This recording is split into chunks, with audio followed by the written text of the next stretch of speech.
Pozdrav svima koji gledate ovaj video i želite da naučite srpski uz moju pomoć. Za one koje me još ne znaju, ja sam Jelena Lukić, profesor srpskog jezika sa 10 godina radnog iskustva u obrazovanju u školama širom Srbije. Na svom YouTube kanalu Serbia on a Power Class, kao i na svom blogu, sajtu, Facebooku, Instagramu pod istim imenom, sa vama delim korisne i besplatne lekcije srpskog jezika. Sve lekcije možete naći obeležene brojevima na mom kanalu i svaku lekciju možete pratiti na srpskom i na engleskom jeziku, a imat ćete i titl dole, pa ih možete pratiti i utišane.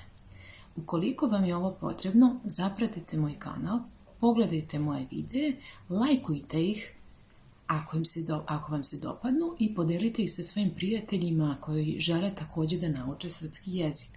Za one koje to zanima, pored ovih video lekcija držim online kurs srpskog jezika, a prijave mi možete poslati na kontakt koji ću vam ostaviti ispod videa u opisu.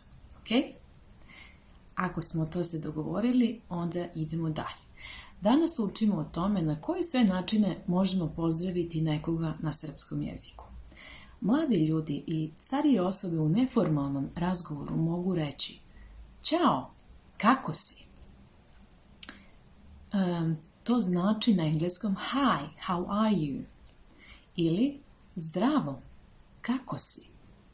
Hello, how are you? Na engleskom bi bilo. Ponavljajte slobodno za mnom ove fraze, pustite video i više puta ako je potrebno i zapisujte ove rečenice u svoju svesku za srpski jezik. Idemo dalje. Kako se javljamo drugima u zavisnosti od doba dana? Ujutru ćemo reći Dobro jutro. Dobro jutro. Vidite da sam napisala na dva različita načina o kojima ćemo učiti na nekim od narednih časova. To je na engleskom. Da li vam je poznato šta? Good morning. Reći ćemo dobro jutro. U toku dana reći ćemo dobar dan. Dobar dan. Ili na engleskom good day.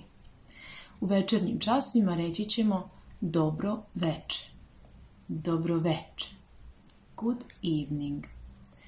Ponovite, molim vas, ove rečenice više puta i vežbajte njihovo i pisanje i izgovor. Da li vam je ovo bilo teško? Ili možda je ovo prelako za vas? Svako od vas je priča za sebe i svako će pronaći ono što mu odgovara na mom online kursu ukoliko ga upišete. Pišite mi dakle na kontakt koji imate u opisu ovog videa. I šta mislite vi kada razmislite? Na kom ste nivou poznavanja srpskog jezika i šta vam je zapravo potrebno od mene? Pišite mi u komentarima ispod videa, a ja ću se potruditi da svoje sljedeće videe još više prilagodim vašim potrebama. Toliko od mene za ovaj video. Mi se vidimo u sljedećem, trećem po redu. Jedva čekam. Do tada, veliki pozdrav od mene.